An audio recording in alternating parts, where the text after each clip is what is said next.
আমিনুল মুমিনিন খলিফাতুল মুসলিমিন পৃথিবীর শাসন করত, কিন্তু খলিফাতুল মুসলিমিন পৃথিবীর যখন শাসন করে এমন সময়ে দেখা গেল জুমার নামাজ অন্তে সমস্ত মানুষকে একত্রিত করে বলা হলো বাইতুল মাল থেকে আজকে কিছু কাপড় দেওয়া হবে, বাইতুল মাল থেকে কিছু পোশাক দেওয়া হবে, বস্ত্র দেওয়া হবে, কিছু পোশাক উপটকন দেওয়া হবে। বাইতুল মাল থেকে কাপড়গুলি বের করে আমিনুল মুমিনিন হযরত ওমর এক টুকরা করে কাপড়গুলি কেটে কেটে জনগণের মাঝখানে যখন বিদায় করে জনগণের মাঝখানে যখন বন্টন করে দিল, এক শুক্রবার থেকে আরেকটি শুক্রবার চলে আসলো। আমিনুল মুমিনিন হযরত ওমর শুক্রবারের দিন জুমার দিন নামাজ পড়তে আসলো। জুমার দিন নামাজ পড়তে এসে দেখা গেল এমনও কাপড় দেওয়া হলো, কারো জামা হয় না, কারো শার্ট হয় না, এমনও কাপড় দেওয়া হলো। কাউকে বেশি দেয় নাই, কাউকে কম দেয় নাই। আমিনুল মুমিনিন মেম্বারে উঠে উঠে যখন বক্তব্য দিচ্ছিল, হঠাৎ করে হযরতে আমিনুল মুমিনের দিকে তাকায়া আবু বকর বয়োজ্যেষ্ঠ সাহাবী আবু বকর বলল, ও আমিনুল মুমিনিন খলিফাতুল মুসলিমিন, আজকে আপনি যে কাপড়, আপনি যে জায়গায় দাঁড়িয়ে দাঁড়িয়ে বক্তব্য দিচ্ছেন, আপনি যে খুতবা দিচ্ছেন, আপনার খুতবাটা আমরা তখনই শুনব যখন আপনি আপনার যুব্বটা কোথায় পাইলেন, এই কৈফিয়ত যখন দিবেন, খুতবা শুরু করবেন তখন, যখন দিবেন জুব্বার কৈফিয়ত যখন দিতে পারবেন আপনি। আমিনুল মুমিনিন সঙ্গে সঙ্গে খুতবাটা বন্ধ করে দিল। আমিনুল মুমিনিন মেম্বারে বসে পড়ল। জনগণ বলল, কি ব্যাপার, গত ইয়াউমাল জুমাতে গত শুক্রবারের দিনে ও আমিনুল মুমিনিন ওমর, আপনি আমারও কাপড় দিয়েছেন, কারো জুব্বা হয় নাই, কারো পাঞ্জাবি হয় নাই, কারো শার্ট হয় নাই, কিন্তু আপনি এমন করে কাপড় নিয়েছেন। আপনি যে রাষ্ট্রর দায়িত্বকৃত, আপনি যে রাষ্ট্রের দায়িত্ব পালন করছেন, এই জন্য মানুষক কাপড়ের টুকরা কম দিয়ে দিয়ে আপনি প্রেসিডেন্ট মানুষ নিজে চুরি করে বেশি করে কাপড় নিয়েছেন, আর তা দিয়ে আপনি জামা বানাইছেন, সেই জামাটা পরিধান করে আপনি ক্ষুব্ধ চালাচ্ছেন।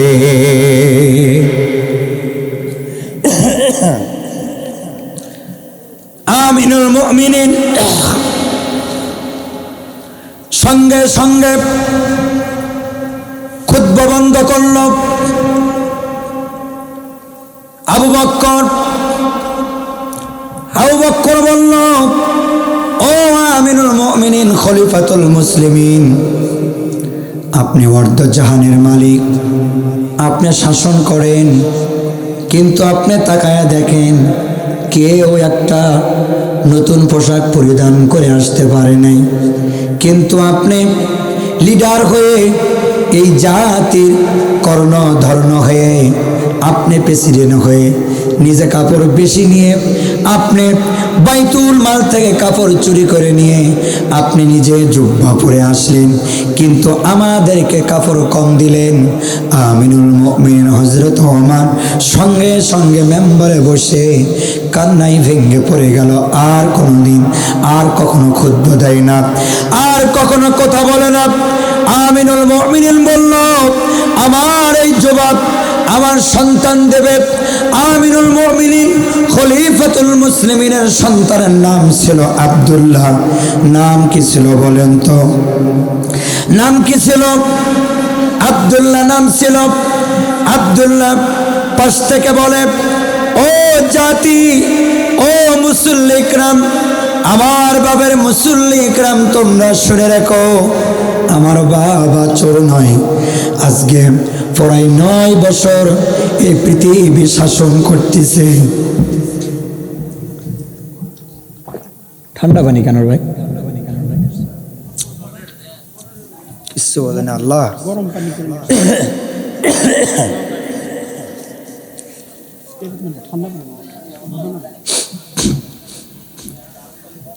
আমিনুল মুমিনিন হযরত ওমর খলিফাতুল মুসলিমিন আর কোন কথা বলে না, চুপচাপ নিস্তব্ধ হয়ে গেছে। সঙ্গে সঙ্গে মুসল্লিরা বলল, এই জবাবটা আপনার দিতে হবে। আমিনুল মুমিনিন কথা বলতেছে না। পাশে আব্দুল্লাহ বলে, ও আমার বাবার মুসল্লিকরাম, তোমরা শুনে রাখো, আমার বাবা 1 নয় 2 নয় 9 বছর শাসন করতেছে, অর্ধ পৃথিবী শাসন করে। আমার বাবা কখনো চোর হতে পারে না, আমার বাবা কখনো বদমাইশ হতে পারে না। আমার বাবা 1 টুকরা কাপড় পেয়েছিল। আমি মুসলমান, আমি গত সপ্তাহে জুমা পড়তে এসেছিলাম, আমার বাবা আমারও একটা কাপড়ের টুকরা দিয়েছিল। আমি মনে মনে ভাবলাম আর চিন্তা করলাম, আমার বাবা প্রেসিডেন্ট মানুষ হয়ে প্রত্যেক জুমায় নামাজ পড়তে আসে, আমার বাবার নতুন কাপড় নাই। আমার বাবাকে যদি আমার ভাগ দিয়ে, আমার কাপড়ের টুকরা দিয়ে, আমার বাবারে যদি একটু কাপড়ের টুকরা দিয়ে একটা যোগ্য বানাতে দিতে পারে, তাহলে আমার আব্বু শুক্রবারের দিন জুমার নামাজ পড়তে পারবে। আমার আব্বু জুমার নামাজ পড়তে পারবে, নতুন কাপড় পরিধান করে। আমার টুকরোটুকু আমার বাবাকে দিলাম। আমার বাবা চোর হতে পারে না, আমার বাবা বদমাইশ হতে পারে না, বাইতুল মাল থেকে আমার বাবা বেশি করে কাপড় নিতে পারে না। সেই 2 টুকরা কাপড় এনে আমার বাবা কাপড় পরিধান করে আজকে জুমার দিন নামাজ পড়ায়। অতএব শুনে রাখেন, আমার এমন বাবা, আদর্শ বাবা। আমার বাবা কখনো চোর হতে পারে না, বেশি নিতে পারে না। আমার বাবা 2 টুকরা কাপড় একত্রিত করে আমার বাবা নামাজ পড়াইতে আসে। আমার বাবাকে তোমরা চোর বলো না, আমার বাবাকে তোমরা বেশি কাপড় নিয়ে আখ্যায়িত করো না। আমার বাবা এমন না, আমার বাবা 10 বছর, এই 9 বছর পৃথিবী শাসন করতেছে, কেউ বলতে পারবে না আমার বাবা একটু হলো বেশি খাইছে এবং বেশি নিয়েছে। সুবহানাল্লাহ, বলেন লা ইলাহা, জোরে বলেন লা ইলাহা। গরম পানি নিয়ে আসলাম, ঠান্ডা পানি নিয়ে আসলাম।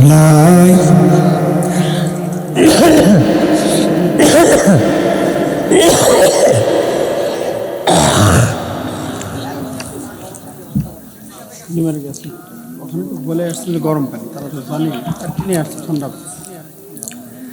লা ইলাহা লা ইলাহা লা ইলাহা ইল্লাল্লাহ লা ইলাহা সুবহানাল্লাহ। ভাই সাউন্ড দেন তো। সুবহানাল্লাহ আলহামদুলিল্লাহ। সাউন্ডটা দেন। কই গেল, এনে কই গেল?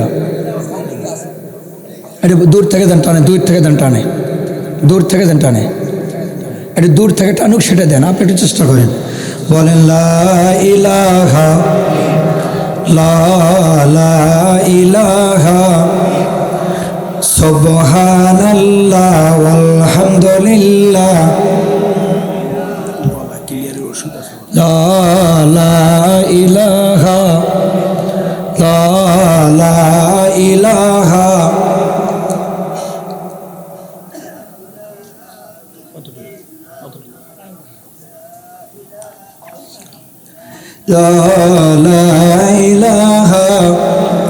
খুলে তো এটা লা ইলাহা লা ইলাহা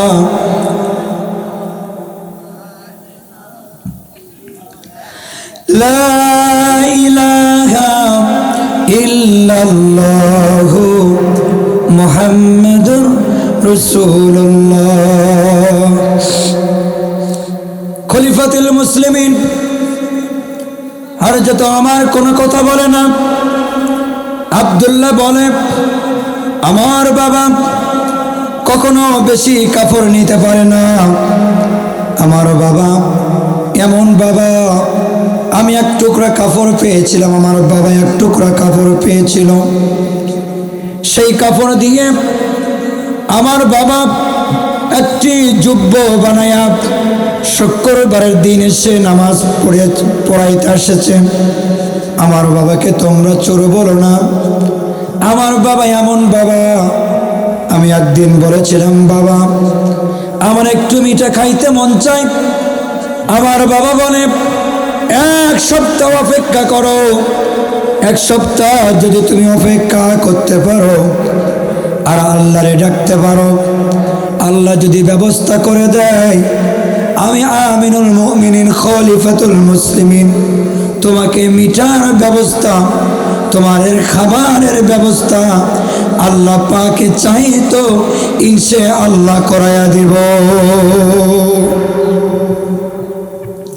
আমিনুল মুমিনের সন্তান আব্দুল্লাহ বলে আমার বাবা এমন বাবা, আমাদেরকে কোনোদিন ভালো খাওয়াইতে পারেনি, ভালো কিছু দিতে পারেনি, কিন্তু সেই বাবারে তোমরা চোর বললা।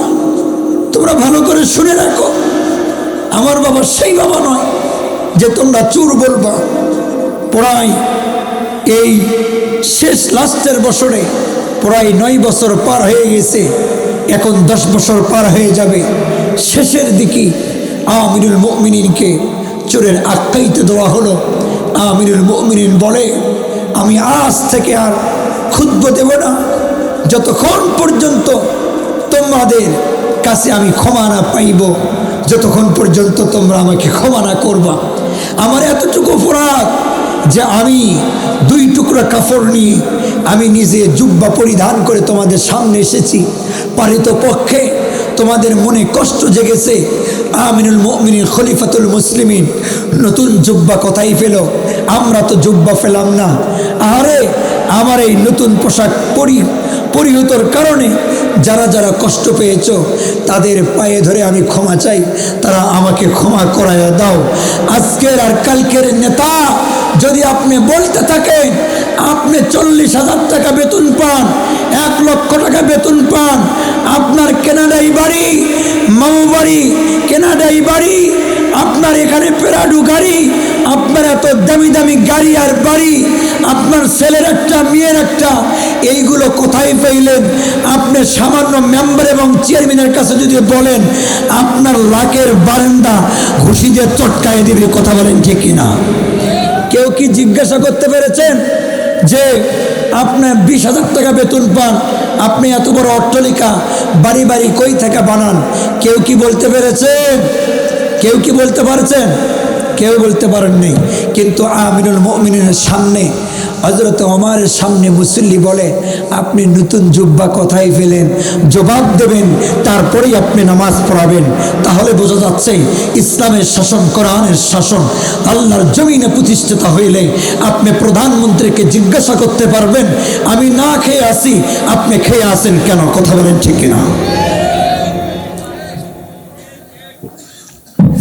আর যতক্ষণ পর্যন্ত আপনি কোরআন অনুযায়ী যতক্ষণ পর্যন্ত রাষ্ট্র পরিচালনা না করতে পারবেন ততক্ষণ পর্যন্ত আমি আপনি প্রধানমন্ত্রীকে, প্রধান রাষ্ট্রপতিকে জিজ্ঞাসাবাদ করতে পারবো না, সাইড দিয়ে হাঁটতে পারবো না। কথা বলেন ঠিক কিনা?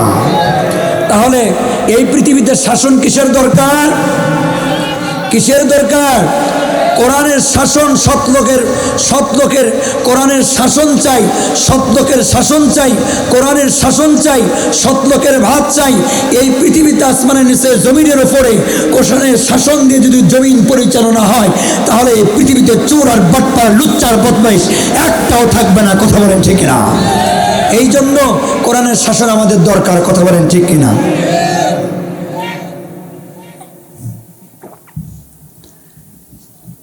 কোরআনের শাসন হলে কি হবে? আমিনুল মুমিনিন তার সন্তান আব্দুল্লাহ ছোট্টবেলায় যখন মক্তবে পড়তে যায়, আব্দুল্লাহকে আমিনুল মুমিনিন খলিফাতুল মুসলিমিন সুন্দর করে সাজায়া মক্তবে পাঠায় দেয় আবু হুরায়রার কাছে। যাও সন্তান, তুমি আবু হুরায়রার কাছে যে কোরআনুল কারিমের অক্ষরগুলি শেখো, কোরআনুল কারিম শেখো। আবু হুরায়রার কাছে যখন যাওয়া শুরু করল, আব্দুল্লাহ যখন পথ দিয়ে হাঁটতেছিল, কাফেরের ছেলেরা, বেদিন মুনাফিকের সন্তানরা বলছিল, দেখো প্রেসিডেন্টের ছেলে স্কুলে মক্তবে আসে, প্রেসিডেন্টের ছেলে মক্তবে আসে, 18 থেকে 20টা তালি দোয়া জামা গায়ে দিয়ে, প্রেসিডেন্টের জামার ভেতরেও তালি, তার সন্তানের জামার ভেতরেও তালি। চতুর্পাশ থেকে যখন ছোট ছোট শব্দ ছোট্ট বাচ্চা আব্দুল্লাহর কানে আসে, আব্দুল্লাহ বাড়িতে যেয়ে বলে, কান্না শুরু করে দেয় আর বলে, বাবা তুমি যদি নতুন পোশাক আমারে দিতে না পারো, আমি আব্দুল্লাহ, আমি তোমারে কথা দিলাম, আমি আব্দুল্লাহ কাল থেকে আর স্কুলে যাব না, মক্তবে কোরআনুল কারীম আমি আর পড়তে যাব না। খলিফাতুল মুসলিমিন তার সন্তানকে বুকে চাপায় ধরে বলে, ও প্রিয় সন্তান, কিছুদিন অপেক্ষা করো, তোমাকে নতুন পোশাক পরিধান করায় দেব। আমিরুল মুমিনিনের সন্তান আব্দুল্লাহ বলে না, যতক্ষণ পর্যন্ত নতুন পোশাক না দেবেন ততক্ষণ পর্যন্ত আমি আব্দুল্লাহ মক্তবে আর কোরআন পড়তে যাব না। আমিরুল মুমিনিন খলিফাতুল মুসলিমিন একটা চিঠি লিখল, অর্থমন্ত্রীর কাছে একটা চিঠি লিখল। অর্থমন্ত্রী আর কেউ নয়, খলিফাতুল মুসলিমিন প্রেসিডেন্ট, আর অর্থমন্ত্রী হলে বেলাল। যেমন মন্ত্রী তেমন হয়, যেমন হয় প্রেসিডেন্ট তেমন হয় তার মন্ত্রী। কথা বলেন ঠিক কিনা?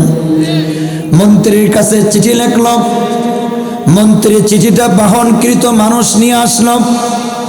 মন্ত্রীর হাতে যখন চিঠি দেওয়া হলো, খলিফাতুল মুসলিমিন চিঠি লেখে, আসসালামু আলাইকুম, ও অর্থমন্ত্রী বেলাল, শুনে রাখো, জানিয়ে রাখো, আমার ঘরে পর সমাচার এই যে আমার ঘরে, আমার সংসারে অভাব অনাটন রয়েছে। মেহেরবানি করে 1 মাসের অগ্রিম যদি আমারে বেতন দিতা, আমি কাজ করে শোধ করতাম। আমার 1 মাসের অগ্রিম বেতন দিবা, আমার ঘরের অভাব অনাটনটুকু মেহেরবানি করে বেতন দিলে, অগ্রিম বেতন দিলে আমার ভালো হয়, আমার অভাবটা একটু কাটায় যায়। আমিরুল মুমিনিনের চিঠিগুলো অর্থমন্ত্রী পাওয়ার পর উল্টো পৃষ্ঠায় অর্থমন্ত্রী বেলাল লিখে দিল 2টি প্রশ্নের কথা লিখলো। এই 2টি প্রশ্নের কথা লিখে ওই চিঠি বাহন যেই মানুষ এনেছিল ওই মানুষকে বলল, তুমি এই 2টি প্রশ্নের উত্তর নিয়ে আসো।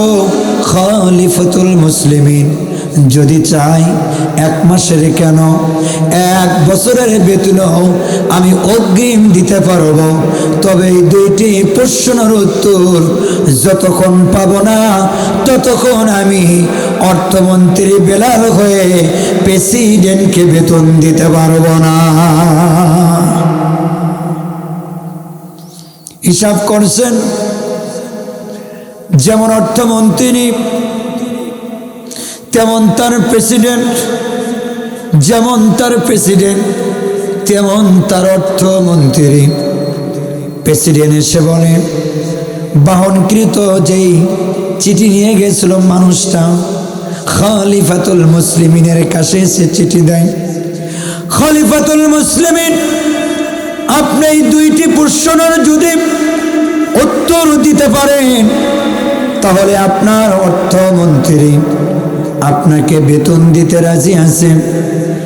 1 নম্বর প্রশ্ন হলো, আপনি যে এই পৃথিবীর মাঝখানে ক্ষমতার মস্তনে বসে বসে 1 মাস আপনি যে ক্ষমতার মস্তনে বসে বসে আপনি যে দায়িত্ব পালন করতে পারবেন, আর জনগণ যে আপনার প্রেসিডেন্ট হিসেবে 1 মাস মেনে নেবে, এইটার যদি গ্যারান্টি দিতে পারেন, আমি অর্থমন্ত্রী বেলাল আপনাকে বেতন দিতে রাজি।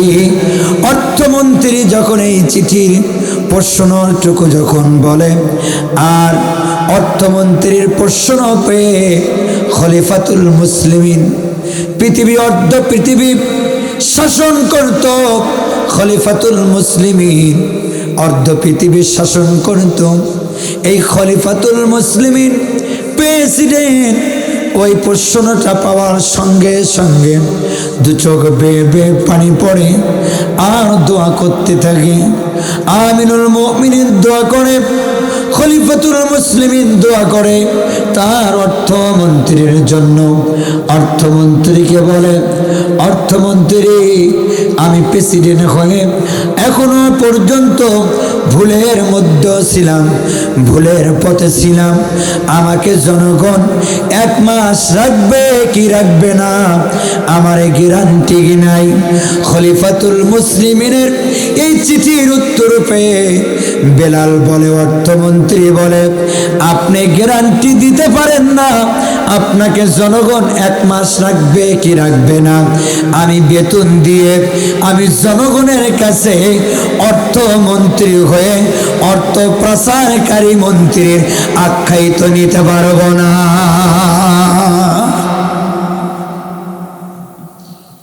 তাহলে একবার চিন্তা করছেন, যেমন ছিল তাদের প্রেসিডেন্ট তেমন ছিল তাদের অর্থমন্ত্রী, কিন্তু পৃথিবীর মাঝখানে খাতা কলমে কিছু কিছু মানুষ লাগে 41 সাল 2000 সাল 50 সাল পর্যন্ত লেগেছে, তাদের ক্ষমতা 50 সাল পর্যন্ত থাকবে কিনা তারা নিজেও জানে না, তবে খাতা কলমে লেখে 41 সাল। কথা বলেন ঠিক কিনা? লেখছিল, বলছিল, হ্যাঁ?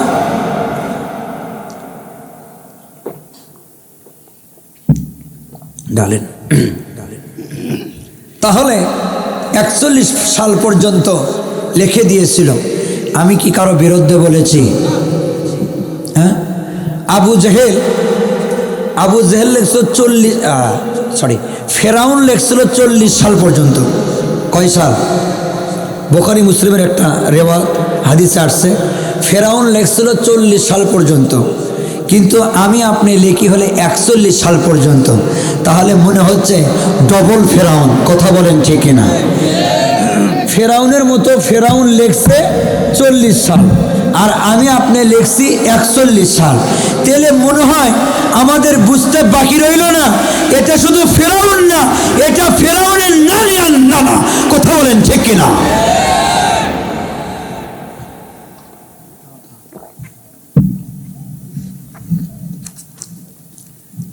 অর্থমন্ত্রী লেখল, আমিনুল মুমিনিন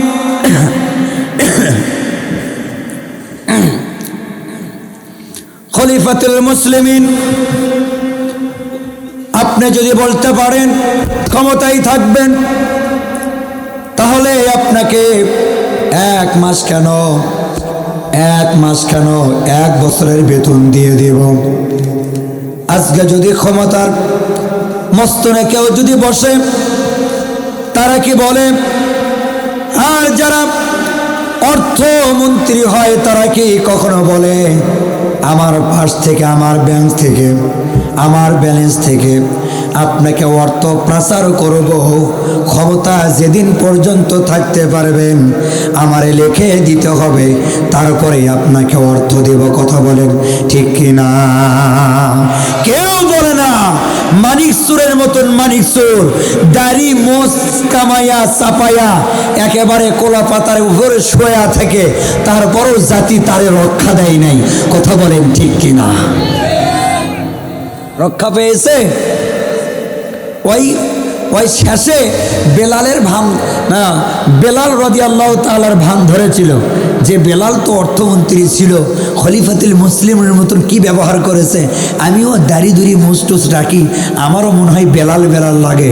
এমন বেলাল তোরে বানাইছে, সব কামাইয়া কোলা পাতা শুয়ে রেখে তারপরে তোকে শেষ করেছে। কথা বলে ঠিক না? তাহলে যুগে যুগে ফেরাউন চলে গেছে, হামান চলে গেছে, নমরুদ চলে গিয়েছে, যুগে যুগে কোরআনের বিরোধিতা যারা করবে যুগে যুগে এইরকম অপমানিত হবে। কথা বলো ঠিক কিনা?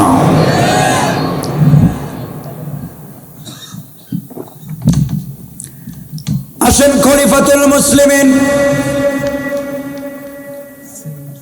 দুইটি পোর্শনের ভেতরে একটি পোর্শনের কথা বললাম, আরেকটা প্রশ্ন লিখেছে খলিফাতুল মুসলিমিন। আপনি যদি মেহেরবানি করে বলতে পারেন আপনি 1 মাস বেশি বেঁচে থাকবেন, আপনার হায়াতের নাই কোনো গ্যারান্টি, আপনি যদি না হয় প্রেসিডেন্ট মানুষে, আপনি না হয় প্রেসিডেন্টের দায়িত্ব পালন করে ক্ষমতা এদিক সেদিক করে থাকলেন, তবে হ্যাঁ আপনি লিখে দিবেন 1 মাস আমার হায়াত আছে। প্রেসিডেন্ট সঙ্গে সঙ্গে বলল, ও বেলাল, শুধুমাত্র তোমাকে অর্থমন্ত্রী এমনি এমনি বানাই নাই, তুমি অর্থমন্ত্রী হয়ে আমার 2 চোখটা খুলে দিয়েছ। আমি 1 মাস কেন, আজকে দুপুর পর্যন্ত হায়াতে বেঁচে থাকতে পারি কিনা এটাও সন্দেহ আছে।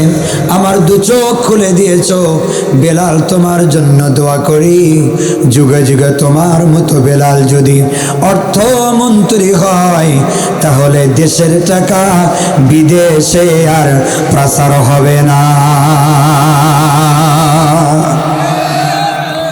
তাহলে ও কাহালুর মুসলমান ভাইরা রে আমার, এইবার আমরা প্রেসিডেন্ট দেখতে চাই হযরত ওমরের মতো।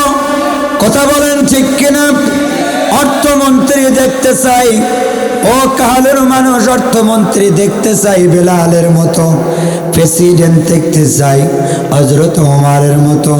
হযরত ওমরের মতো যদি প্রেসিডেন্ট একজন সংসদে বসে আর খলিফাতুল মুসলিমিনের দিনের সাথীর মতো যদি বেলালের মতো যদি অর্থমন্ত্রী আসে, তাহলে আসমানের নিচে জমিনের উপরে বাংলাদেশ একটা জান্নাতের টুকরার পরিণত হয়ে যাবে। চাই চাই, কথা বলেন চাই? যদি চাই তাহলে দিনের ভোট তাহাজ্জুদ পড়ার নামে ওই জায়গায় দিয়ে দেব। কথা কন ঠিক না? আল্লাহ তাও বলি ঠিক। ওরে আল্লাহ, কোন জামায় আসলাম, আবার এরা রাতের ভোট, আবার এরা দিনের ভোট রাতে দিতে চায়। রাতের ভোট দিনের ভোট রাতে কি হয়েছিল শোনেন। ভোট সেন্টারে ভোট দিতে গেছে এক মুরব্বী, ভোট দিতে গেছে এক বুড়িমা। তো গ্রাম প্রতিবেশী আবার ওর স্বামীরে চিনে। ভোট দিতে আসার পরে বলছে, কে বুড়িমা তুমি কষ্ট করে আসছো কেন? তুমি কষ্ট করে আসছো আঙ্কেলকে আর জানি কষ্ট করায়ও না। আঙ্কেলের ভোট হয়ে গেছে, আঙ্কেল যদি আর না আসে। তো আল্লাহর রহমতে ওই আঙ্কেলের কথা বলছে, ওনার স্বামী 5 বছর আগে মারা গেছে। কয় বছর? 5 বছর আগে মারা গেছে। এখন বুড়ির মনে মনে চিন্তা করে, হাই রে শীতের দিন, এত আদর করলাম, গরম পানি করে দিলাম, খুক্কুর করে কাশে, বুকে চুন মেখে দিলাম, তারপরে তেল মেখে দিলাম, ফাটা পাও মালিশ করে দিলাম। বুড়া 5 বছর আগে মারা গেল, ভোট সেন্টারে এসে ভোট দিয়ে গেল, আমার জানালার পাশ দিয়েই সড়ক, আমার সাথে দেখা করে গেল না। হাই রে বেঈমানের বেঈমান। হয়েছে? ওই কথা বলেন হয়েছে? তো বুড়িমা ভোট সেন্টারের আশেপাশে যেই লোকগুলো আছে, যারা দায়িত্বশীল আছে, তাদেরকে করজন অনুরোধ করে বলো, বাবা এই বুড়ারে এত আদর করলাম, উনি আর বলল না যে মারা গেছে, উনি আবার আরেক চালাক, উনি বলল যদি মারা যাওয়ার কথা বলি তাইলে হয়তো বা এরা আমার সাথে আর দেখা করাবে না। তো বলা হলো বাবা এই তোমাদের এই ভোট কয় বছর পর পর আসে? কয় আমাদের এই নাটক 5 বছর পর পর আসে। তো করছে তোমার আঙ্কেল যদি আমার আগে আসে তাহলে তোমরা ধরে বাদায় রাখবে, তোমার আঙ্কেলের সাথে কিছু কথা আছে। তো করছে ঠিক আছে, আর যদি পরে আসে তারপরও বাদায় রাখবে, আমি আসবো তখনই ছেড়ে দিবা। তো ঠিক আছে। আবার ভোট 5 বছর পর পর ওই নাটক চলে আসলো। নাটক চলে আসার পর বুড়ি তো এইবার আচ্ছা সাজন সাজেছে, কোন জায়গায় কানের দুল, কোন জায়গায় লাখের ফুল সব লাগাইছে। যেই হাতের বালা কানের দুল সব কিছু ঝুনা টুনা লাগাইয়া, লইচা ফিস লাগাইয়া ম্যাম একবারে কুচি করে কাপড় পরিয়া ভোট সেন্টারে রেডি। এইবার যাবে, বুড়ার সাথে বুড়ির দেখা হবে। ভোট সেন্টারে যে ভোট যখন দিতে গেল, তারা বলল বুড়িমা কষ্ট করে কেন তুমি আসলা? কষ্ট করে আসছো ভালো কথা, আঙ্কেল লে জানি আর না আসতে দাও। আঙ্কেলের ভোট হয়ে গেছে। বুড়ি বিলাপ করে মাঠের মধ্যে ছটফটায় কান্না করে, হাই রে বুড়া এত আদর করলাম, 5 বছর পর পর ভোট সেন্টারে এসে ভোট দিয়ে যাস, আমার জানালার পাশ দিয়ে যাস, একবার যদি উকি দিয়ে বুড়ির খবরটা নিতি, আমি তোর জন্য দোয়া করতাম, কষই না খুশি থাকতাম। এই নাটক বারবার বাংলার জমিনের মানুষেরা দেখেছে। তাহাজ্জুদের সময় ভোট হয়ে গেছে, কথা কন ঠিক কিনা? আর এক সময়ও কোন নারীকে আমরা পার্লামেন্টে দেখতে চাই না। সুখবর, এইবার নারীর পরিবর্তে যে কোনো একটি পুরুষ পার্লামেন্টে যাবে, কোরআনের পক্ষে থাকবে, হাদিসের পক্ষে থাকবে, ইসলামের পক্ষে থাকবে। 16 কোটি মানুষ তাকে প্রটোকল দিয়ে, নিরাপত্তা দিয়ে, অমরের ভূমিকা পালন করে তাকে শাসনকৃত মানুষগুলো মেনে নিয়ে, প্রটোকল দিয়ে, তার নিরাপদ দিয়ে, তাতে নিরাপদের আশ্রয় দিয়ে, চাদরের আশ্রয় দিয়ে তাকে নিরাপদ দেবে 16 কোটি মানুষ। কোন নেতা নেত্রীকে কোন প্রটোকল দেওয়ার মতো আর্মি, র্যাব, বিডিআর, পুলিশ লাগবে না। কথা বলেন ঠিক কিনা? যদি কোরআনের পক্ষে থাকে 16 কোটি মানুষ তাদের পক্ষে থাকবে। আর কোরআনের বিপক্ষে যারা যাবে, বিগত দিনে যারা স্বৈরাচারী করেছে, স্বৈরাচারী যেমন পতন হয়েছে, কোরআনের হাদিসের বিপক্ষে গেলে স্বৈরাচার তাও মুম্বাই দিল্লি যায় পালাইছে। এখন যারা ক্ষমতার মস্তনে বসে বসে কোরআনের বিরোধিতা করবে, ইসলামের বিরোধিতা করবে, এই 16 কোটি জনগণ মানুষ এমন আস্তরত করবে, নাস্তা মাবুদ করে দেবে, তার মাংস টুকরা টুকরা করে বঙ্গোপসাগরে ভাসে দেবে, টুকরা টুকরা করে ভেসে দেবে। জনগণ তার টুকরা পর্যন্ত খুঁজে পাবে না। কথা বলেন ঠিক কিনা? ঠিক কিনা? ঠিক কিনা? অতএব আমি তারেক রহমানকে আমি পরামর্শ দিতে চাই এটাই যে আপনি ক্ষমতার মস্তনে যাবেন। আপনি দেখেছেন আপনার মা ক্ষমতার মস্তনে ছিল, আবার ক্ষমতার মস্তনে ছিল না, কিন্তু যতদিন ক্ষমতার মস্তনে ছিল আর ছিল না, উভয় পক্ষে জীবন অপাত গ্রহণ করা পর্যন্ত আপনার মা আলেমের বিরোধিতা করেনি। কথা বলেন ঠিক কিনা? কোনো আলেমকে জেলে ঢোকায়নি, কোনো আলেমকে ফাঁসি দেয় নাই। এই জন্য আপনার মায়ের জন্য 16 কোটি মানুষ আপনার মায়ের জন্য চোখের পানি ফেলেছে এবং দোয়া করেছে। কথা বলেন ঠিক কিনা? কিন্তু আপনি ক্ষমতার মস্তনে বসেন, আমরাও চাই আপনাকে ক্ষমতার মস্তনে বসাবো, কিন্তু হুঁশিয়ার, সাবধান। কোরআনের মস্তকে, ক্ষমতার মস্তকে বসে কোরআনের বিরোধিতা করলে স্বৈরাচার তাও ভারতে পালাইছে, আপনার মাংস পর্যন্ত খুঁজে পাওয়া যাবে না। অতএব কোরআনের পক্ষে থাকবেন। আমরা প্রটোকল দিয়ে সংসদে বসায়া নিরাপদ আবস্থল করে দেশ পরিচালনা করবেন, আমরা সজদা করতে চাই। কথাগণ ঠিক কিনা? কিন্তু ইসলামের পক্ষে গেলে, আলেমের পক্ষে গেলে যেই রকম পরিণতি স্বৈরাচারে হয়েছে, ওর চেয়ে তো বেশি পরিণত আপনারা হতে পারে। কথা বলেন ঠিক কিনা? এটা কি কারো বিরুদ্ধে বলেছি? আমি কি তার পক্ষে বলেছি? আমি কোরআনের পক্ষে বলেছি। যাই যাক, জামাত যাক, বিএমপি যাক, আর এই লাঙ্গল মার্কা যাক, যাই যাক, কোরআনের পক্ষে থাকবে 16 কোটি মানুষ তাদের পক্ষে থাকবে। কথা বলেন ঠিক কিনা? কোরআনের পক্ষে থাকবে না, 16 কোটি মানুষ তাদের বিরুদ্ধে অবস্থান করবে। কথা বলেন ঠিক কিনা? আসেন মুসলমান ভাইরা রে আমার, আল্লাহ রাসূল সাল্লাল্লাহু আলাইহি ওয়াসাল্লাম এই পৃথিবীতে যখন ইসলামকে প্রতিষ্ঠিত করবার জন্য চেষ্টা করে, অনেক সাহাবীরা জীবন দিয়েছে, অনেক সাহাবীরা রক্ত দিয়েছে, অনেক সাহাবীর স্ত্রী বিধবা হয়ে গিয়েছে, অনেক সাহাবীর মা তার কোল থেকে সন্তান হারাইছে। তারপরে পৃথিবীতে ইসলাম টিকে রয়েছে। তারপরে ইসলাম এসেছে। রাসূল আকরাম সাল্লাল্লাহু আলাইহি ওয়াসাল্লাম সাহাবী হযরত বেলাল এমনি অর্থমন্ত্রী হয় নাই, এমনি পৃথিবীর মানুষকে, খলিফাতুল মুসলিমিনকে এমনি চিঠি লেখে নাই। যখন চিঠি লিখে দিল, খলিফাতুল মুসলিমিন বলল, 1 মাস ক্ষমতার মস্তনে থাকতে পারবো কিনা এটা আমি জানি না, আর আমি যে বাঁচবো 1 মাস সেটাও আমি জানি না। আমিনুল মুমিনিন খলিফাতুল মুসলিমিন বেলালকে বলল, বেলাল তুই আমার চোখ খুলে দিয়েছ, আমি 1 মাসের বেতন অগ্রিম চাই না, আমি 1 মাস কাজ করে বেতন নিব, আমার পরিবারের সুখ শান্তি আমি চাই না।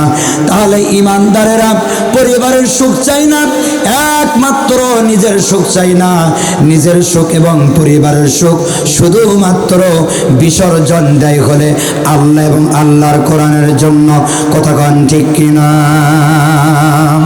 খলিফাতুল মুসলিমিনের জন্য হযরত বেলাল রাসূল আকরাম সাল্লাল্লাহু আলাইহি ওয়াসাল্লামের সাহাবী। এই হযরত বেলাল এমনি অর্থমন্ত্রী হয় নাই। হযরত বেলাল ছিল উমাইয়ার ঘরে, হযরত বেলাল ছিল আফ্রিকার জঙ্গলের মানুষ। হযরত বেলাল যখন ইসলাম গ্রহণ করে, হযরত বেলাল উমাইয়ার ঘরে ছিল। উমাইয়ার ঘরে যখন ছিল, হযরত বেলাল যখন ইসলাম গ্রহণ করে, তার আগ পূর্বে মুহূর্তে উমাইয়াকে বলে, ও উমাইয়া তুমি কি জানো আব্দুল্লাহর বেটা মুহাম্মদ কেমন? উমাইয়া বলে, আব্দুল্লাহর বেটা মুহাম্মদ সচ্চা ব্যক্তি, সত্য বান্দা, সত্য ব্যক্তি। এ আলামিন উপাধি দিয়েছি। মক্কা মদিনার ভিতরে আব্দুল্লাহর বেটা মুহাম্মাদের মতো একজনও ভালো মানুষ হইতে পারে না।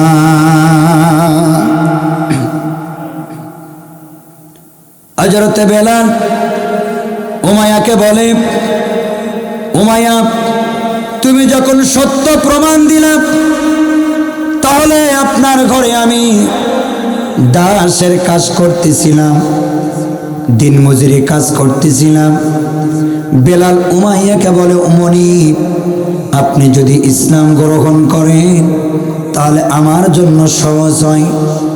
উমাইয়া বলে, বেলাল কি বলো, তুমি কি ইসলাম গ্রহণ করবা? উমাইয়াকে বেলাল বলে, ও মনি আপনি কি ইসলাম গ্রহণ করবেন?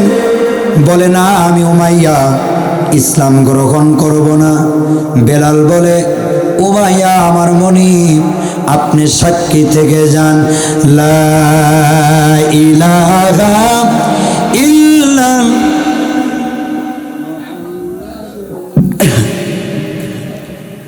সঙ্গে সঙ্গে উমাইয়ার রক্তটুকু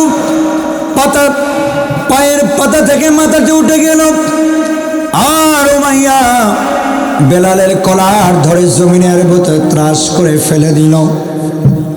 বেলালকে বলল, বেলাল আমার ঘরে খাও, আমার ঘরে শও, আমারই খাও, আমার ঘরে শও, আমার টাকাই চলো, আমার টাকাই পড়ো। তুমি বেলাল ইসলাম গ্রহণ কেন করো না? বেলাল সঙ্গে সঙ্গে বলে, দীর্ঘ সময় থেকে চিন্তা ভাবনা করেছিলাম, উমাইয়া যেহেতু রাসূলুল্লাহ সাল্লাল্লাহু আলাইহি ওয়াসাল্লামকে বলে সত্যবাদী, আমার মনিব যেদিন ইসলাম গ্রহণ করবে সেই দিন যদি আমি ইসলাম গ্রহণ করি, আমি গরিব মানুষ, আমার বড় ভালো হয়, খাইতে পড়তে কষ্ট না হয়।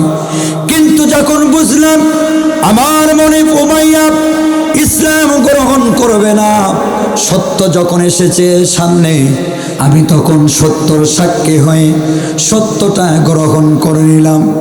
উমাইয়া সঙ্গে সঙ্গে বেলালকে জমিনের ভেতরে ফেলে দিয়ে উফুর উফুর করে মারতে থাকে, আর ঘুষি দিতে থাকে, লাথি দিতে থাকে। উমাইয়ার পায়ের ভিতরে ছিল একটা বুট, বুটের খড়ম দিয়ে, ওই খড়মের ছোট্ট ছোট্ট এরকম গুটির মতো ছিল, ওই বুট দিয়ে উমাইয়া বারবার বেলালকে কষ্ট দিতে থাকে। খালাই উপর আফর, খালাই কলিজায় লাথি দেয়, বুকে লাথি দেয়, মাথাতে লাথি দেয়, পেটে লাথি দেয়। বেলাল বলে, ও মনি, আপনি কেন আমারে মারেন? উমাইয়া বলে, ও বেলাল, তুমি যে ইসলাম গ্রহণ করেছ, সারাটা জীবন ইসলামের বিপক্ষে আমি ছিলাম, কালেমার বিপক্ষে ছিলাম। তুমি যতক্ষণ পর্যন্ত ইসলাম ছাড়বে না, ততক্ষণ পর্যন্ত বুটের এই জুতার আঘাত তোমার খাইতে হবে। এই দুনিয়ার ভেতরে যারা ইসলাম প্রিয়, কোরআন প্রিয় যেই হুজুরেরা ছিল, অনেক প্রশাসন স্বৈরাচারের হাসিনার ক্ষমতাতে মস্তনে বসে, ওর ক্ষমতার অহংকারে, ওর আদালতে ওর হুকুম নিয়ে অনেক আলেম ওলামাকে পুলিশগণ, র্যাবগণ, এরকম আর্মিগণ বোর্ড দিয়ে লাগতেছে আর ঘুষাইছে। কথা বলো ঠিক কিনা? বেলালকে যখন লাথি দেওয়া হয়, বেলাল বলে, আমার অপরাধ কি? উমাইয়া বলে, শুধুমাত্র কালেমা পড়ছ, এটাই তোমার অপরাধ। বেলাল বুকের নিচ থেকে, পায়ের নিচ থেকে বেলাল বলে, আপনি না বলেন মুহাম্মদ সত্য ধর্ম, মুহাম্মাদের ধর্ম সত্য, মুহাম্মদ সত্য, তাহলে তার কালেমা পড়লেন না কেন? আমি পড়লাম এই জন্য আমাকে এই জুতার আঘাত দিয়ে আমাকে জমিনে শেষ করে দিচ্ছেন। অমনি, আপনার খাইছি, আপনার পড়েছি, আপনার সন্তানের মতো চলেছি, আপনি আমারে আঘাত দিতে পারেন না। উমাইয়া বারবার আঘাত দেয়।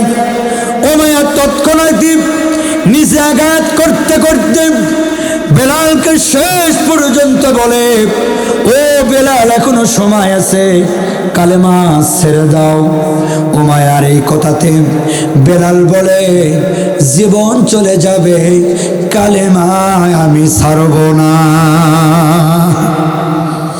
এই পৃথিবীতে কিছু কিছু মানুষ ছিল, কোরআনের পক্ষে ছিল, তারা জীবন দিয়েছে, ফাঁসির মঞ্চ হাসি খুশি করে নিয়েছে, ইঞ্জেকশনের পোস্টটা হাসি খুশি গ্রহণ করে নিয়েছে। তবুও তাগুদের কাছে মাথা নত করে নেই, হাসি খুশি দিয়ে জীবনটা বিলীন করে দিয়ে এই পৃথিবী থেকে চলে গিয়েছে। তবুও তাগুদের কাছে মাথা নত করে নেই বেলালের মতো।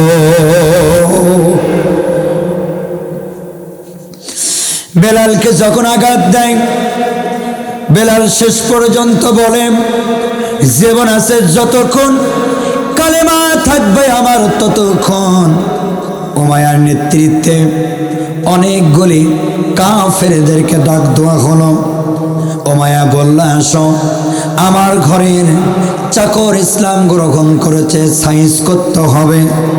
পৃথিবীতেও দেখবেন কিছু কিছু মানুষ একটা মানুষের সাথে না পাইলে অনেকগুলি মানুষ নিয়ে যাওয়ার জন্য রেডি হয়, আর বলে এক সাইজ করতে হবে। কোথাকার উমাইয়ার সঙ্গে সঙ্গে ডাক দিল, কিছু কাফেররা এসে বেলালের হাতগুলি টান টান করে ধরল, পা গুলি টান টান করে ধরল। বেলালের ডান হাতের মধ্যে পেরাক দিল। বেলাল মালিকের দিকে তাকায় বলে, হক কাবার মালিক, কালেমা পড়ার কারণে আমার ডান হাতের মধ্যে এখন পেরাক গাড়া হয়, বাম হাতের মধ্যে পেরাক গাড়া হলো। উমাইয়া কাব বেলাল উমাইয়ার নেতৃত্বের কারণে, কষ্ট পাওয়ার কারণে বেলাল খালি কাবার মালিককে ডাক দেয়, বলে ও কাবার মালিক, আমার ডান হাতে পেরাক বাম হাতে পেরাক আমি চিনতে করি না, তবে আমার জানি ইসলাম থেকে জানি আমি বইমুখ না হই, জীবন বিসর্জন দেব, তবে কালেমা গ্রহণ করবার করেছি, কালেমা বুকে ধারণ করবার জন্য তুমি আমাকে ধৈর্যশীল বানায়া দাও। বেলালের ডান পায়ের মধ্যে পেরাক, বেলালের বাম পায়ের মধ্যে পেরাক।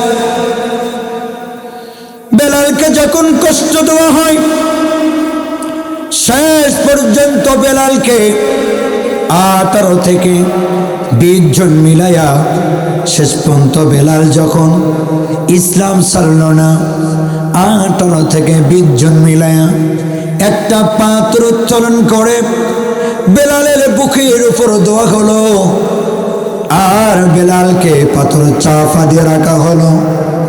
তখন যখন উমাইয়া বেলালের মুখে যখন কান লাগাইল, তখন বেলালের মুখ দিয়ে বলে কুল হুয়াল্লাহু আহাদ। বেলালের বুকের উপর পাথর, পাথরের নিচ থেকে বেলাল বলে কুল হুয়াল্লাহু আহাদ, কুল হুয়াল্লাহু আহাদ। বেলাল নিষ্ঠুর, উমাইয়া নিষ্ঠুরতা ব্যবহার করে উমাইয়ার সঙ্গে সঙ্গে বাম হাতটুকু বেলালের মুখের ভিতরে ঢুকায়া দিয়ে বেলালের জিহ্বাটুকু বের করে কাফেরদেরকে বলা হলো, কাফেররা বন জঙ্গল থেকে বাবলা গাছের কাঁটা নিয়ে আসো, বাবলা গাছের কাঁটা নিয়ে আসা হলো। বেলালের মুখের ভিতরে হাত দিয়ে পেলাসের মতো জিহ্বাটুকু বের করা হলো। উমাইয়ার হাতে বাবলা গাছের 5টা কাঁটা দেওয়া হলো। উমাইয়া বেলালকে এত কষ্ট দিল, বেলালের জিহ্বাটুকু বের করে বারবার খোসাইতে থাকে আর বলতে থাকে, ও বেলাল, বুকের উপরে পাথর চাপা নিয়ে তারপরও কেমনে তুমি তোমার আল্লাহরে ডাকো, যেই আল্লাহরে যেই জিহ্বা দেখে জিহ্বা দিয়ে স্মরণ করো, সেই জিহ্বা আগে খতম করে দেই। বেলালের জিহ্বার ভিতরে উমাইয়া বারবার কাটা দিতে থাকে, বারবার খোসাইতে থাকে। উমাইয়া বেলালের কানে জিহ্বাটুকু ছেড়ে দিয়ে তারপরও কান লাগিয়ে দেয়। বেলাল পাথরের নিচ থেকে ওই জিহ্বাটা ক্ষত বিক্ষত জিহ্বা নিয়ে, বেলাল বেশি বলতে পারে না, শুধুমাত্র বলে আহাদ আহাদ আহাদ আহাদ।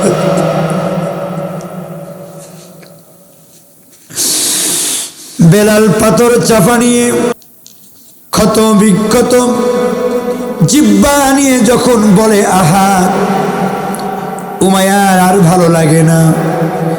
উমাইয়া বলে 20 জন মিলে একটা পাথর উঠায় দিয়েছো তার বুকের উপরে, আর তার জিহ্বার মধ্যে খুঁজে দেওয়া হয়েছে, তার উপরও বলে আহা। উমাইয়ার নেতৃত্বের কারণে উমাইয়া বলে আরো 20 জন মিলাইয়া আরেকটা পাথর বেলালের বুকের উপর চাপা দাও। বেলালের বুকের উপরে চাপা দেওয়া হলো। বেলালের মুখ দিয়ে রক্ত আসা শুরু করলো। বেলালের রক্তগুলি জমিনে পড়ে। বেলাল তবুও বলে আহা।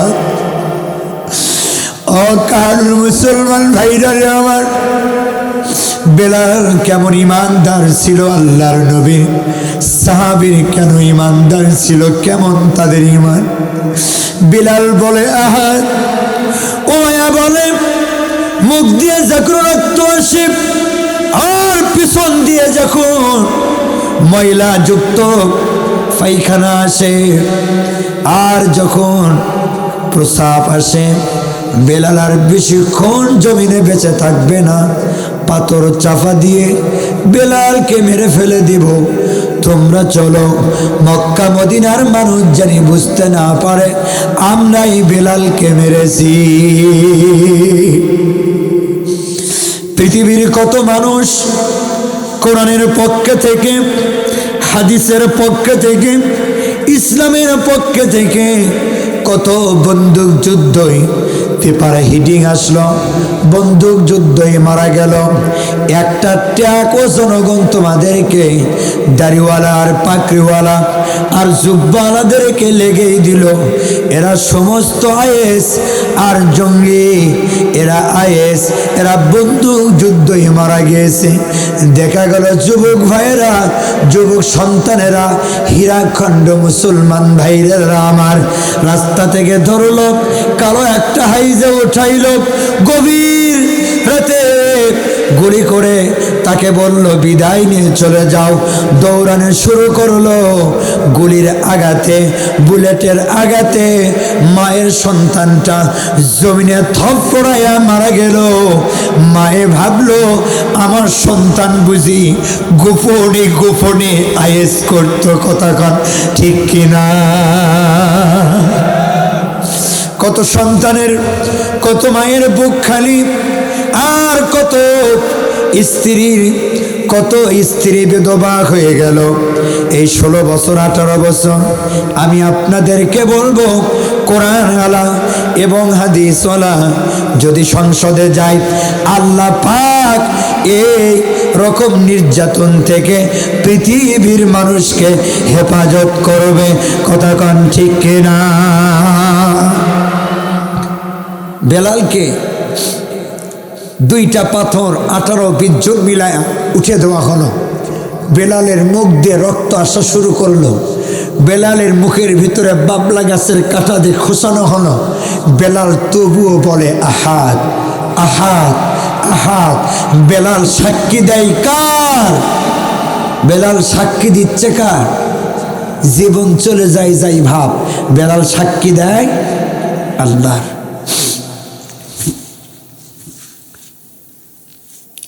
উমাইয়ার নেতৃত্বের কারণে যারা এসেছিল বেলালকে শেষ করবার জন্য, সকলকে মিলে উমাইয়া জায়গা ত্যাগ করে যার বাড়িতে সেই চলে গেল।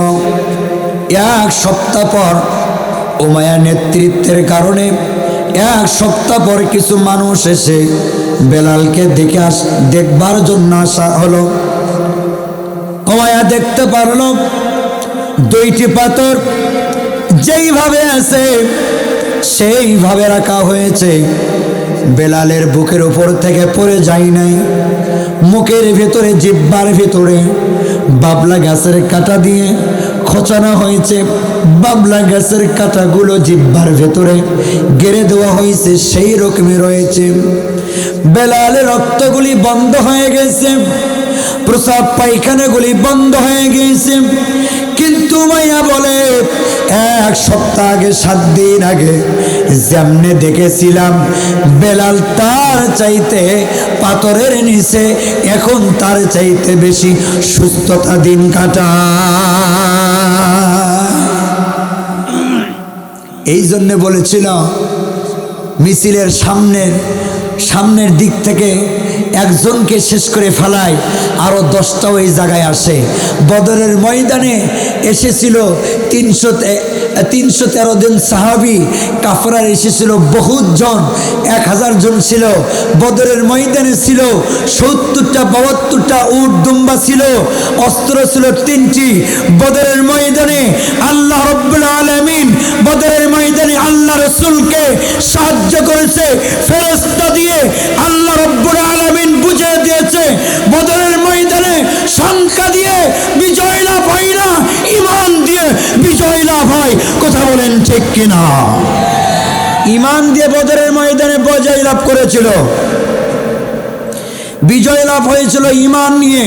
বদরের ময়দানে 1000 জন ছিল কাফেররা, আর সৈন্যবাহিনী শস্ত্র বাহিনী ছিল, বহু 1000 ঘোড়া ছিল, কিন্তু মুসলমানের পক্ষে ছিল 313 জন। কথা কন, কয়জন ছিল?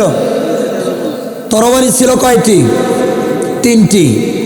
শোনেন, উট ছিল 2টি, ঘোড়া ছিল 70টি, এই হলে 72টি। তরবারি ছিল 3টি, সাহাবী ছিল 313 জন। কয়জন? কাফেররা ছিল 1000। উট দুম্বার হিসাব ছিল না, তরবারির হিসাব ছিল না, কিন্তু বদরের ময়দানে আল্লাহ পাক সাহায্য, নাসরুল্লাহি ফাতহুন করিম, আল্লাহ তাআলা সাহায্য দিয়ে বদরের ময়দানে ঈমানদারের পক্ষ থেকে আল্লাহ পাক এ দ্বারা বুঝাই দিয়েছে। তাও ছিল মাহে রমজানে, 17ই মাহে রমজান। কথা বলেন ঠিক কিনা? হালকা শরীর নিয়ে, অতএব ধুষ্টু নিয়ে, শক্তি নিয়ে ইমানদারি হয় না। শক্তি নিয়ে ইমানের বিজয় আসে না, কোরআনের বিজয় আসে না। ইমানের বিজয় আসে, কোরআনের বিজয় আসে একমাত্রই ইমানদার নিয়ে, ইমান নিয়ে, এবং ইমানদার হইলেই কোরআনের বিজয় আসা সম্ভব। কথা বলেন ঠিক কিনা? কি বলেছিল? বলেছিল ওদেরকে ধরো আর মারো। বলছিল না, মারা যাবে না, পঙ্গপালের মতো আসছে। কয় মিছিলের সামনে থেকে একজনকে বিদায় করি, ওই জায়গায় আরেকজন জীবন দিবার জন্য আসে। এক পুলিশ তো বলেই ফেলতেছিল, আপা এই জায়গায় মনে হয় ফেরেশতা নাজিল হয়ে তাদেরকে সহযোগিতা করছে। এই কথা সকলেই শুনছেন। কথা কান ঠিক না? তার মানে তার মনে পড়ে গেছে এটাই মনে হয় বদরের ময়দান। কাফেরেরা 1 সপ্তাহ পর বেলালকে দেখতে আসলো। দেখা গেল বেলাল আগের চাইতে এখন আরো সুস্থ হয়ে গেছে। বেলালের হাতের উপর থেকে, হাতের ভেতর থেকে পেরাকগুলি টান দিয়ে বেলালের বুকের উপর থেকে পাথরগুলি টান দিয়ে বেলালকে এবার বাঁধা হলো, রশি দিয়ে বাঁধা হলো বেলালকে, হাতগুলো বাঁধা হলো। বেলালকে রশিদে যখন বাঁধা হলো, বেলালকে যখন রশিদে বাঁধা হলো, টকবকে একটা ঘোড়া নিয়ে আসা হলো, আর টকবকে সোয়ারি নিয়ে আসা হলো। সোয়ারি নিয়ে এসে টকবকে ঘোড়া আর সোয়ারিকে একত্রিত করে বলা হলো, তোমার যতক্ষণ পর্যন্ত দম চলে ঘোড়া চালাইতে থাকবে, আর পাথরের আশেপাশে নিতে থাকবে, খেজুর বাগানের আশেপাশে নিতে থাকবে। বেলাল এত শক্তি হয়ে গিয়েছে, এত আল্লাভীর হয়ে গিয়েছে, আল্লাহর প্রতি বুঝে গিয়েছে। বেলালকে এবার জানাবো, বেলাল তোর আল্লাহ তোমার কেমনে করে রক্ষা করতে পারে।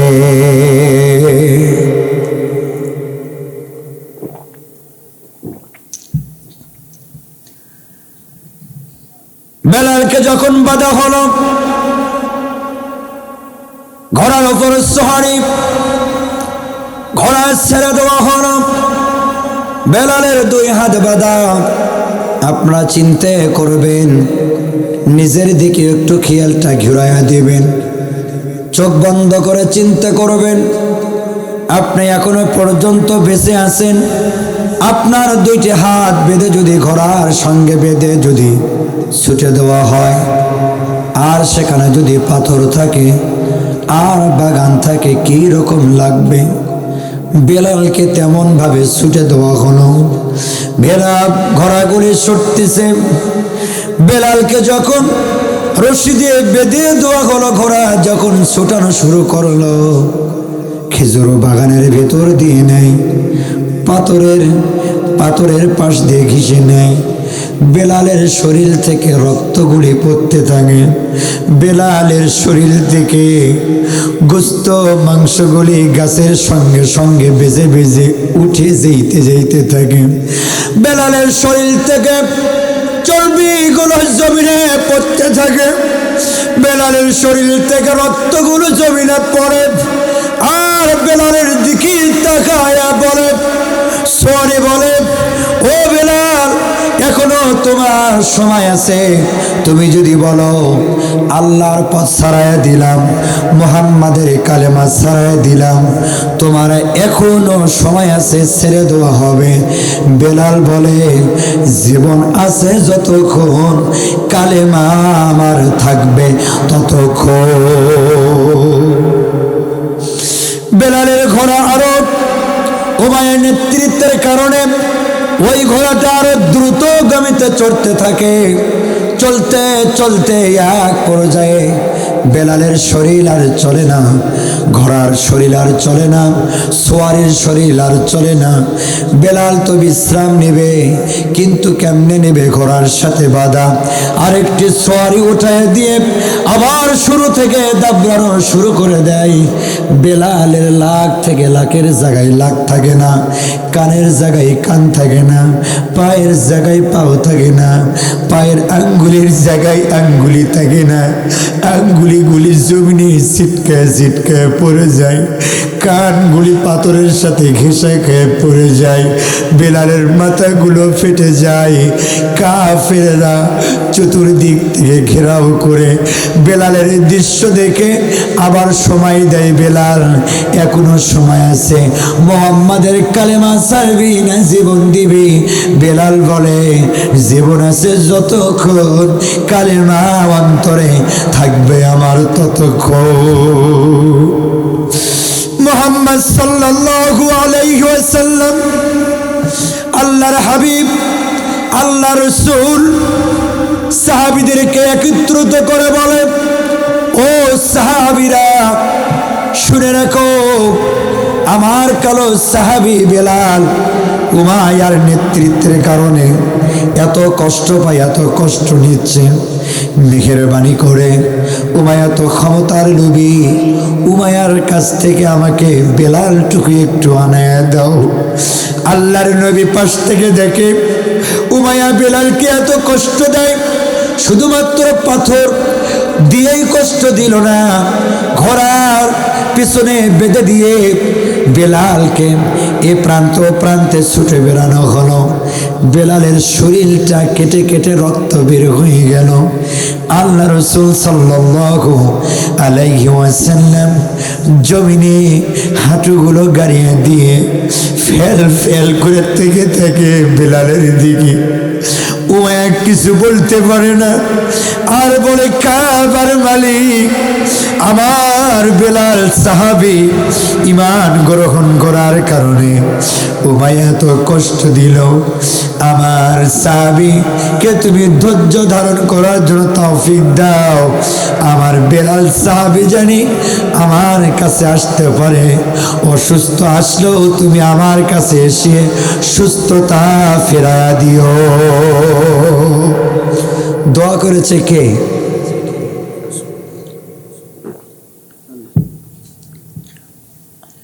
আল্লাহর নবী দোয়া করে,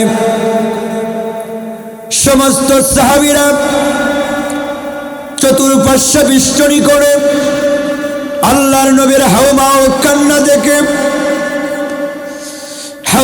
কান্না দেখে ওমর বলে, আবু বকর বলে, উসমান বলে, ও আল্লাহর নবী, আপনার সঙ্গে যুদ্ধর ময়দানে গিয়েছিলাম, যুদ্ধর ময়দানে যুদ্ধ করেছি, বদরের ময়দানে যুদ্ধ করেছি, খন্দকের যুদ্ধ করেছি, আরাফাতের ময়দানে গিয়েছিলাম, আপনি মেরে খেয়েছেন, তবু আপনি এত কান্না করেন নাই, আমরা আপনার চোখে পানি দেখি নাই, কিন্তু আজকে আপনি এত বেশি কান্না করেন কেন?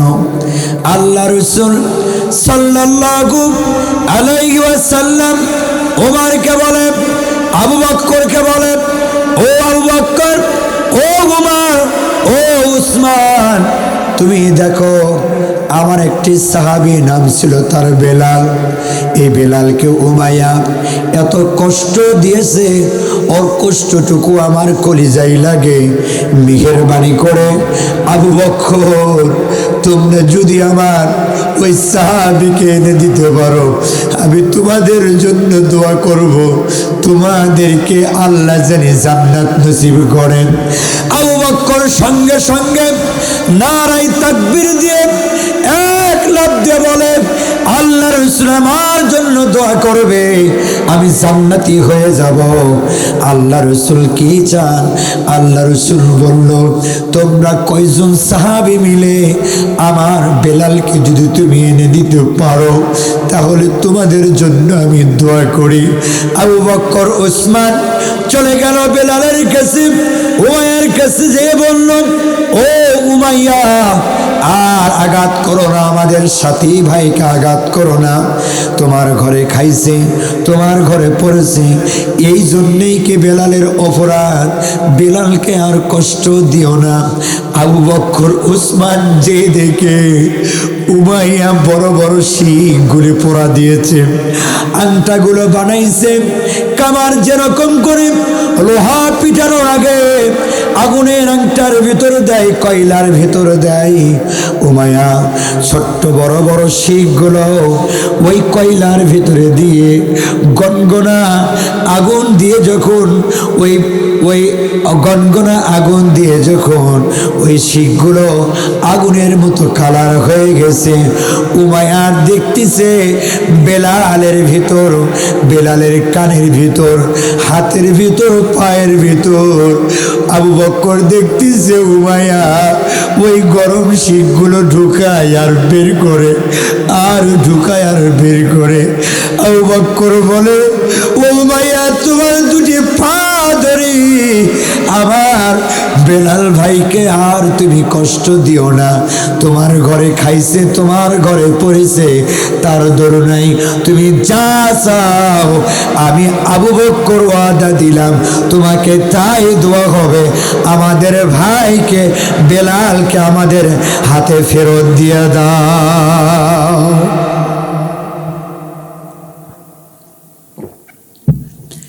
উমাইয়া বেলালকে এত কষ্ট দিল, শেষবারের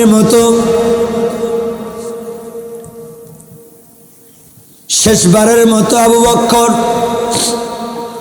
উমাইয়ার পায়ে ধরে বলে, উমাইয়া, তুমি যদি আমার ভাই আবু বকরকে ছেড়ে দাও, তুমি যা চাবা তাই পাইবা। উমাইয়া বলতেছে, তোমার বিশাল বড় একটি খেজুর বাগান আছে, এই বাগানটা যদি আমারে দিতে পারো আমি ছেড়ে দিতে পারি। সঙ্গে সঙ্গে আবু বকর বলল, ছেড়ে দিলাম। ওসমানকে বলে, তোমার একটি বাগান আছে, পরিবার পরিজন চালাও, বাগানের ভেতর একটা কুয়া আছে, আর সেই সময় যেই বাগানের ভেতর কুয়া থাকতো ওই বাগানের বড্ড দাম, বড় মূল্য, কেননা ওই জায়গায় পানি পাওয়া যেত না। উমাইয়া বলল, তোমার ওই বাগানটা চাই। ওসমান বলল, যাও, তোমার এই বাগানটা দেওয়া হলো। শেষ পর্যন্ত উমাইয়া লোভী মানুষ, উমাইয়া লোভী, কাফেররা মুনাফিকরা বড় লোভী হয়, কতক্ষণ ঠিক কিনা? এত লোভী হয়, দেশের টাকা পয়সা দিয়ে ওদের পেট ভরে না, বাংলাদেশ ব্যাংকও থুতে চায় না, সুইস ব্যাংকে থুয়ে মাঝে মধ্যে নিজের টাকা নিজেই তুলতে পারে না।